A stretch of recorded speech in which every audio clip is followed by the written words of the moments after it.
Friends, मैं आप सभी का मेरे यूट्यूब चैनल पर स्वागत करता हूं।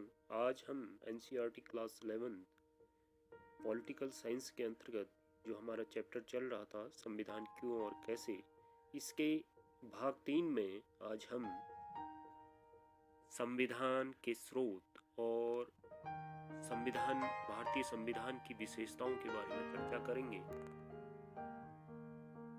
इससे पूर्व हम लोगों ने संविधान से क्या तात्पर्य है और संविधान की किसी राज्य को क्यों आवश्यकता पड़ती है और भारत के संविधान की निर्माण की क्या प्रक्रिया रही, किस तरीके से भारत का संविधान अस्तित्व में आया, इस बारे में हम लोगों ने चर्चा की थी।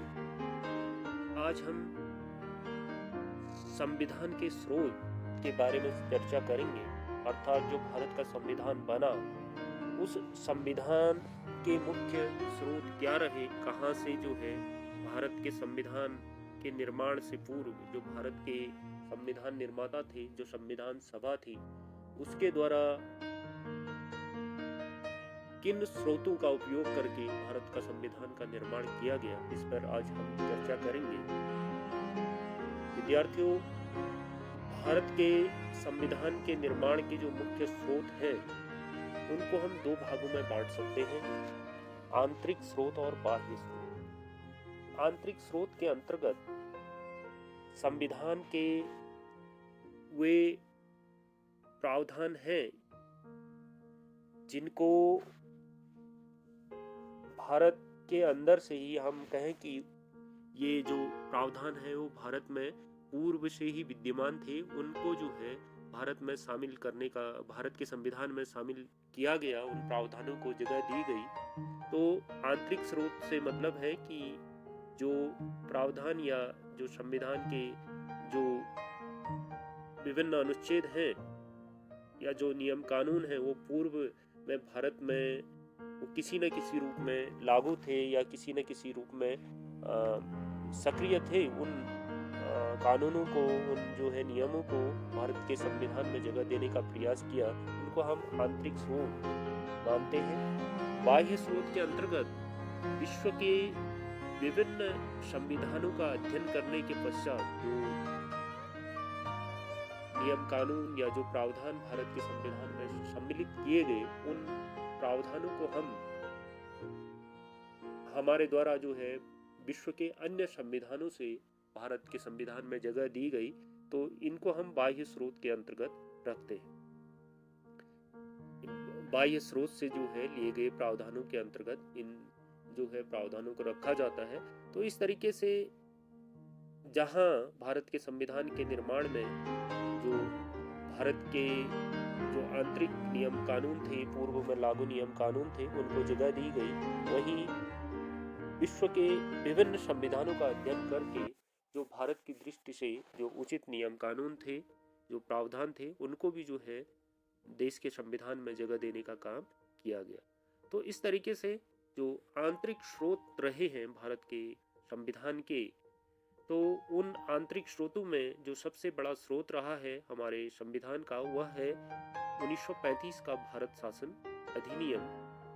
1935 में जो अधिनियम आया, भारत शासन अधिनियम, इस अधिनियम का हम कह सकते हैं कि एक बड़ा भाग भारत के संविधान में शामिल किया गया। जो 395 अनुच्छेद थे, उसमें से लगभग जो है 250 अनुच्छेद 1935 के भारत शासन अधिनियम के लगभग 250 अनुच्छेद 10 के 10 जो है भारत के संविधान में शामिल किए गए। तो इस तरीके से जो 1935 का जो भारत शासन अधिनियम है, वह भारतीय संविधान का एक महत्वपूर्ण स्रोत माना जाता है। और इस अधिनियम की जो भारत सरकार अधिनियम है, उसकी एक महत्वपूर्ण भूमिका जो है भारत के संविधान में है। 1935 के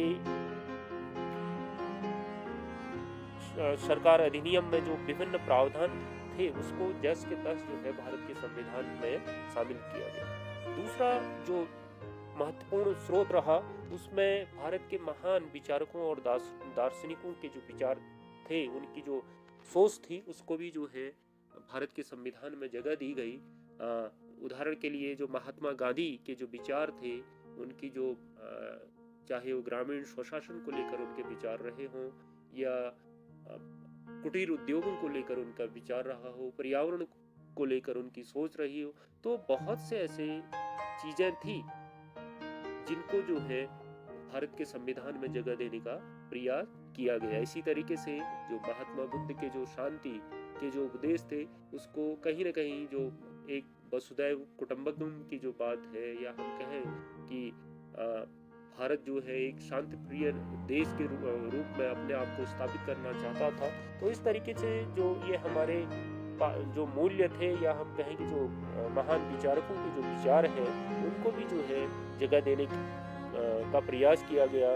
चाहे वो स्वतंत्रता आंदोलन से जुड़े हुए जो विचारक रहे, जिसमें समाजवादी विचार भी जो है स्वतंत्रता आंदोलन के दौरान बहुत से विचारकों ने समाजवाद को लेकर अपनी महत्वपूर्ण विचार दिए, उनको भी जो है भारतीय संविधान में शामिल किया गया। तो इस तरीके से महान विचारकों, जो भारतीय महान विचारक रहे, उनके विचारों को भारतीय संविधान में जगह देने का प्रयास किया गया। इसके अलावा जो हमारे परंपरा रही है, जो हमारे मूल्य रहे हैं, उनको भी जो है भारतीय संविधान में स्थान दिया गया। उनको भी जो है भारत के संविधान में उनकी एक महत्वपूर्ण भूमिका के रूप में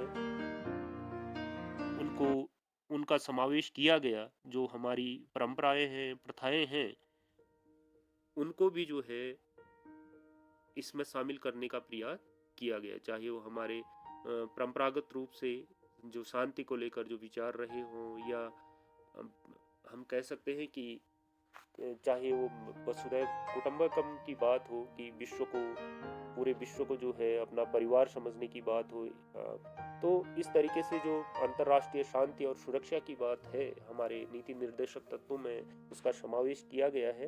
ये कहीं ना कहीं हमारी जो परंपरागत मूल्य थे, हमारी जो परंपराएं रही हैं, उसको जगह देने का प्रयास संविधान में किया गया है। तो ये हमारे आंतरिक स्रोत के रूप में इनको हम मान सकते हैं। अगली जो चीज है कि भारतीय संविधान के जो दूसरा जो महत्वपूर्ण स्रोत रहा है, वो है बाह्य स्रोत। बाह्य स्रोत के अंतर्गत जो संविधान निर्माता थे, संविधान सभा के लोग थे, उनके द्वारा विश्व के विभिन्न संविधानों के जो विश्व के प्रतिष्ठित संविधान थे, जिनको विश्व में मान्यता थी, उन संविधानों का अध्ययन किया। और उन संविधानों का अध्ययन करने के बाद जो भी प्रावधान उनको भारत की दृष्टि से या भारत के लोगों के कल्याण के लिए उचित लगा, और संविधान सभा के लोगों को या जो संविधान निर्माता थे, उनको जो भी प्रावधान जो है भारत की दृष्टि से और भारत के लोगों के लिए उचित नजर आया, उसको जो है भारतीय संविधान में शामिल करने का प्रयास किया गया। यदि हम जो है विश्व के जो विभिन्न संविधानों की बात करें, तो अधिकांश प्रावधान ऐसे हैं भारत के संविधान के जो हम लोगों ने विश्व के अन्य संविधानों से ग्रहण किए हैं, उनको अपनाया है।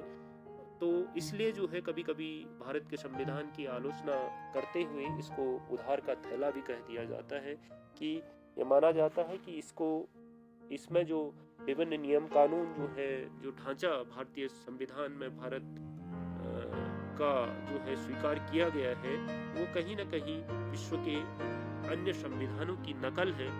ये भी जो है इस पर आरोप लगाए जाते हैं। यदि हम बाह्य स्रोतों की बात करें, तो ब्रिटेन के संविधान से हमने बहुत से प्रावधान लिए हैं। इसमें जो संसदीय प्रणाली भारत में अपनाई जाती है, ये हम लोगों ने ब्रिटेन से ग्रहण की है। और इसके अलावा संसदीय विशेषाधिकार जो सांसदों को, और जो अन्य संसदीय जो परंपराएं हैं, जो सांसदों को विशेषाधिकार दिए जाते हैं, मंत्रियों के जो विशेषाधिकार हैं, यह सारे जो नियम हैं, उनको हमने ब्रिटेन के संविधान से अपनाया है। विधि का शासन और कानून निर्माण की जो प्रक्रिया है, और एकल नागरिकता का प्रावधान है, ये सभी हम लोगों ने ब्रिटेन के संविधान से जो है अपनाए हैं। ब्रिटेन के संविधान से इस प्रणाली को भारतीय संविधान में शामिल किया गया है। अमेरिका के संविधान से भी हम लोगों ने या संविधान सभा के द्वारा बहुत से प्रावधानों को भारत के संविधान में जगह दी गई, जिनमें से मौलिक अधिकार है, न्यायपालिका की स्वतंत्रता, जिस तरीके से न्यायपालिका को एक स्वतंत्र संस्था के रूप में रखा गया है, यह प्रावधान हम लोगों ने अमेरिका के संविधान से ग्रहण किया है। न्यायिक पुनरावलोकन की शक्ति, जो न्यायपालिका को जो पुनरावलोकन की शक्ति प्रदान की गई है, यह भी हम लोगों ने अमेरिका के संविधान से अपनाया है। राष्ट्रपति पर महाभियोग की प्रक्रिया, जो राष्ट्रपति को पद से हटाने की जो प्रक्रिया है, उसको भी हमने संयुक्त राज्य अमेरिका के संविधान से ग्रहण किया है। उप राष्ट्रपति का पद, यह भी हम लोगों ने संयुक्त राज्य अमेरिका के संविधान से ग्रहण किया है। अगला जो संविधान है वो कनाडा का संविधान। कनाडा के संविधान से हम लोगों ने संघात्मक शासन की जो व्यवस्था है उसको अपनाया है। अवशिष्ट शक्तियों का जो सिद्धांत है उसको हमने कनाडा के संविधान से ग्रहण किया है। राज्यपाल की जो व्यवस्था की गई है देश में, यह भी हमने कनाडा के संविधान से ग्रहण की। इसके अलावा ऑस्ट्रेलिया के संविधान से भी हम लोगों ने बहुत सी चीजें अपनाई हैं, जिसमें समवर्ती सूची है, प्रस्तावना की जो भाषा रखी गई है, संसद के दोनों सदनों की संयुक्त बैठक का प्रावधान, यह जो प्रावधान है हमने ऑस्ट्रेलिया के संविधान से ग्रहण किए हैं। इसके अलावा आयरलैंड के संविधान से भी हम लोगों ने राज्य के नीति निर्देशक तत्व, राष्ट्रपति द्वारा राज्यसभा में जो 12 सदस्यों का मनोनयन किया जाता है, राष्ट्रपति के निर्वाचक मंडल की व्यवस्था, ये हम लोगों ने आयरलैंड के संविधान से ग्रहण की है। इसके अलावा सोवियत संघ, जो पूर्व वर्तमान में जो रूस है, इससे पूर्व 1991 से पूर्व जो है यह सोवियत संघ का एक हिस्सा हुआ करता था। तो सोवियत संघ के संविधान से हमने मौलिक कर्तव्यों का समावेश तथा पंचवर्षीय योजनाओं का जो मॉडल है वह अपनाया और मौलिक कर्तव्यों को जो है भारतीय संविधान में जगह दी। इसके अलावा जर्मनी के संविधान से भी हम लोगों ने जो आपातकालीन व्यवस्था है उसको अपनाया है कि जब कभी भी देश में संकट आता है तो जो आपातकालीन राष्ट्रपति को जो है आपातकाल की घोषणा करने का जो अधिकार है, जिसके कारण जो है जो देश के संघात्मक शासन का स्वरूप एकात्मक में बदल जाता है। तो ये जो प्रावधान है हम लोगों ने जर्मनी के संविधान से भारत के संविधान में शामिल किए हैं। इसके अलावा विधि द्वारा स्थापित जो प्रक्रिया है वह जापान के संविधान से हम लोगों ने भारतीय संविधान में शामिल की है। दक्षिण अफ्रीका के संविधान से हम लोगों ने संविधान संशोधन की जो प्रक्रिया है कि आवश्यकता और समय के साथ संविधान में यदि हमें परिवर्तन की आवश्यकता महसूस होती है तो हम जो है संविधान में किस तरीके से संशोधन कर सकते हैं। ये जो संविधान में संशोधन को लेकर जो प्रावधान है इसको हमने दक्षिण अफ्रीका के संविधान से शामिल किया है। राज्यसभा के सदस्यों का निर्वाचन, किस तरीके से राज्यसभा के सदस्यों का निर्वाचन किया जाता है, ये भी हम लोगों ने दक्षिण अफ्रीका के संविधान से भारतीय संविधान में शामिल की। इसके अलावा फ्रांस के संविधान से हमने गणतंत्र, जो गणतंत्रात्मक प्रक्रिया है, हमारे जो राष्ट्र के प्रमुख हैं वो निर्वाचित होते हैं, उनका निर्वाचन किया जाता है, चुने जाते हैं। तो यह प्रक्रिया और जो स्वतंत्रता, समानता और जो बंधुत्व की बात हमारे संविधान में शामिल की गई है, यह हम लोगों ने फ्रांस के संविधान से भारतीय संविधान में शामिल की है। तो इस तरीके से विद्यार्थियों, हम लोगों ने विश्व के उस प्रत्येक संविधान का, हमारे जो संविधान निर्माता थे, जो संविधान सभा के लोग थे, उस प्रत्येक संविधान का अध्ययन उन लोगों ने किया जो उनको लगा कि उससे कुछ न कुछ चीज जो है हम हमारे देश की जो व्यवस्था है उसको मजबूत करने के लिए, उसको विकसित करने के लिए आवश्यक हो सकती है, तो हम लोगों ने विश्व के संविधानों से उस चीज को भारतीय संविधान में शामिल किया जो भी भारत की दृष्टि से उचित था। तो इस तरीके से भारतीय संविधान विश्व के विभिन्न संविधानों का मेल भी है। इसमें विश्व के जो संविधान है उन संविधानों के कुछ प्रावधान देखने को मिलते हैं। इसलिए जहां यह संविधान एक, हम कह सकते हैं कि मजबूत संविधान बन के जो है विश्व के सामने है। आज भारत यदि विश्व के मजबूत और सबसे बड़े लोकतांत्रिक देशों में से एक है, तो इसके पीछे हमारे संविधान का महत्वपूर्ण योगदान रहा। दूसरा जो महत्वपूर्ण टॉपिक है जो आप लोगों से पूछा जाता है, भारतीय संविधान की विशेषताएं।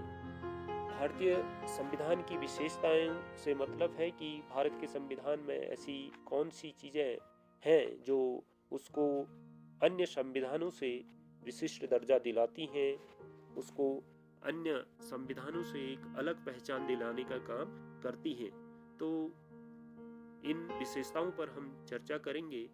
भारत के संविधान की यदि विशेषताओं की बात करें तो भारत का संविधान विश्व के सबसे विशाल और विस्तृत संविधानों में से एक है।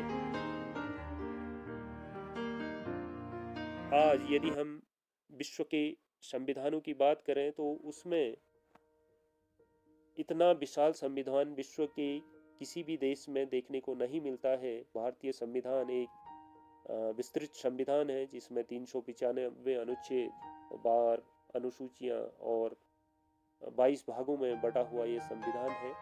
और इस तरीके से यदि हम जो है बात करें तो अमेरिका का जो संविधान है उसमें केवल 7 भाग हैं और कनाडा के संविधान में 147 7 अनुच्छेद हैं और कनाडा के संविधान में केवल 147 अनुच्छेद हैं। तो इस तरीके से भारत का संविधान विश्व के अन्य संविधानों से बहुत विस्तृत है। दूसरा, लिखित संविधान। भारत का संविधान एक लिखित संविधान है। इसमें जो हमारी जो परंपराएं हैं, हमारे जो मूल्य रहे हैं, जो प्रथाएं रही हैं, उनको भी स्थान जो है देने का काम किया गया है। इस तरीके से यह एक लिखित संविधान है। अगला, यह जो है कठोर और लचीलेपन का एक अनूठा मिश्रण इसमें देखने को मिलता है। नमनीयता और अनमनीयता का अनोखा उदाहरण जो है भारत का संविधान है, जहां भारत के जो संविधान के विभिन्न अनुच्छेद हैं उनमें बहुत आसानी से परिवर्तन किया जा सकता है। जो है साधारण बहुमत के आधार पर हम जो है भारत के संविधान के विभिन्न अनुच्छेदों में जो है परिवर्तन कर सकते हैं, जिस आधार पर इसको लचीला संविधान माना गया है। वहीं दूसरी ओर भारत के संविधान के कुछ ऐसे भाग भी हैं, ऐसे अनुच्छेद भी उसमें हैं जिसमें बहुत आसानी से परिवर्तन नहीं किया जा सकता है, जिसमें विशेष बहुमत की आवश्यकता होती है। विशेष बहुमत के साथ साथ आधे से अधिक जो राज्य हैं उनकी भी जो है हमें आवश्यकता महसूस होती है। इसके अलावा भारत के संविधान में सार्वभौमिक वयस्क मताधिकार को अपनाया गया है। सबको एक निश्चित आयु के बाद जो है बिना किसी भेदभाव के भारत के लोगों को, भारत के नागरिकों को मताधिकार का उपयोग करने का अधिकार दिया गया है, मत देने का अधिकार उनको दिया गया है। ये संविधान, भारतीय संविधान की एक अनूठी विशेषता है, जिसके आधार पर भारत में बिना किसी भेदभाव के, चाहे वो धार्मिक आधार पर हो, जातिगत आधार पर हो, लिंग के आधार पर हो, किसी तरीके से भी जो है मतभेद नहीं किया जाता। सबको जो है एक निश्चित आयु के बाद मत देने का अधिकार दिया गया है। इसके अलावा स्वतंत्र और निष्पक्ष न्यायपालिका की व्यवस्था की गई है। देश में जो हमारी न्यायपालिका है उसको राजनीतिक हस्तक्षेप से मुक्त रखा गया है, ताकि वो स्वतंत्र और निष्पक्ष रूप से न्याय प्रदान कर सके। तो इस तरीके से भारत के संविधान के द्वारा एक निष्पक्ष और स्वतंत्र न्यायपालिका की व्यवस्था की गई है। देश में संसदीय शासन की व्यवस्था की गई है। संसद को शक्तिशाली बनाने का काम किया गया है और जो संसदीय शासन की व्यवस्था है, ब्रिटेन के संविधान से भारत के संविधान में यह व्यवस्था हम लोगों ने ली, जिसमें वास्तविक कार्यपालिका शक्ति जनता द्वारा निर्वाचित प्रतिनिधियों से गठित मंत्रिपरिषद में निहित की गई है। तो इस तरीके से जो संसद को शक्तिशाली बनाने का काम यहाँ पर किया गया है। एकल नागरिकता का प्रावधान भारतीय संविधान के द्वारा, भारत में एकल नागरिकता का प्रावधान है। भारत का नागरिक केवल भारत का नागरिक कहलाता है। उसको अलग अलग राज्यों द्वारा किसी तरीके से अलग से नागरिकता नहीं दी जाती है। तो इस तरीके से एकल नागरिकता का प्रावधान भारत के संविधान में किया गया है। आपातकालीन या आपातकाल का प्रावधान, संकट काल के संबंध में विशेष प्रावधान हमारे संविधान में किए गए हैं। संकट काल में हमारी जो राज्य व्यवस्था अनेक महत्वपूर्ण परिवर्तनों से होकर गुजरती है। जो हमारा संघात्मक जो ढांचा है वो एकात्मक हो जाता है। तो इस तरीके से संकटकालीन अवस्था में जो है, जो हमारा जो केंद्र की जो सरकार है वो बहुत मजबूत होकर उभरती है। हमारे जो संघात्मक ढांचा है वो एकात्मक ढांचे में बदल जाता है। इसके अलावा संघात्मक शासन, सामान्य परिस्थितियों में देश में संघात्मक शासन की व्यवस्था की गई है। केंद्र और राज्य की सरकारों के बीच में शक्तियों का बंटवारा किया गया है और केंद्र की सरकार के और राज्य की सरकारों के अपने अपने कार्यक्षेत्र निर्धारित किए गए हैं। तो इस तरीके से केंद्र के साथ साथ हमारे जो हम कह सकते हैं कि जो क्षेत्रीय हमारी विविधता है, जो देश में जो विविधता पाई जाती है, उसको भी स्थान देने को, उसको संरक्षित, उस विविधता को बनाए रखने का काम भी जो है किया गया है। अपनी जो विविध संस्कृति है, विविध क्षेत्रीय और जो भाषाई विभिन्नता हमारे देश में पाई जाती है, उसको भी जो है इस ढांचे के माध्यम से संरक्षित रखने का प्रयास भारतीय संविधान के द्वारा किया गया। संविधान में संशोधन की प्रक्रिया, भारतीय संविधान में जो संशोधन की प्रक्रिया का प्रावधान भी किया गया है। जहां इससे पूर्व मैं आपको बता चुका हूं कि भारतीय संविधान में जहां कठोरता देखने को मिलती है वहीं लचीलापन भी है।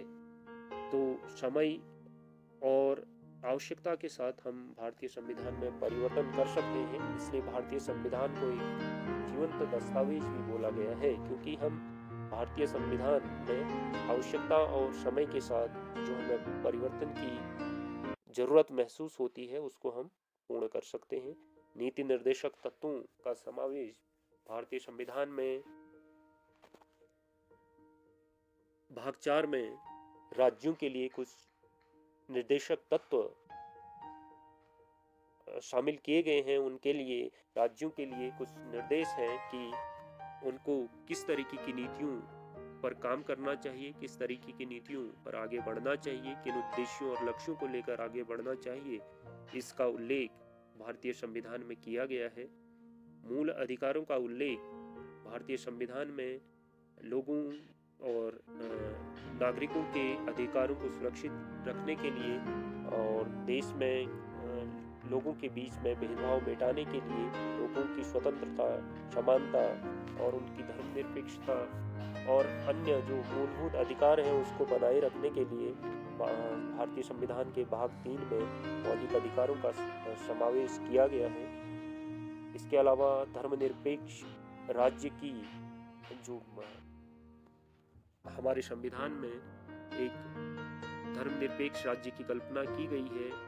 42वें संविधान संशोधन के द्वारा पंथ निरपेक्ष शब्द जोड़कर यह प्रयास किया गया है कि भारत किसी धर्म विशेष को संरक्षित नहीं करेगा, बल्कि भारत में सभी धर्मों का सम्मान किया जाएगा। राज्य किसी एक विशेष धर्म को संरक्षित करने का या विशेष पंथ को जो है आगे बढ़ाने का काम नहीं करेगा, बल्कि सभी धर्मों को और सभी धर्मों के लोगों को समान रूप से आगे बढ़ने के अवसर मुहैया कराए जाएंगे। तो इस तरीके से भारतीय संविधान की कुछ अनूठी विशेषताएं हैं जो भारत के संविधान को विश्व के संविधानों के बीच में एक अनूठी पहचान दिलाने का काम करते हैं। तो इस तरीके से आज के इस भाग में हम लोगों ने भारत के संविधान के स्रोत और भारतीय संविधान की विशेषताओं के बारे में चर्चा की। तो आज की कक्षा हम यहीं पर समाप्त करते हैं। धन्यवाद।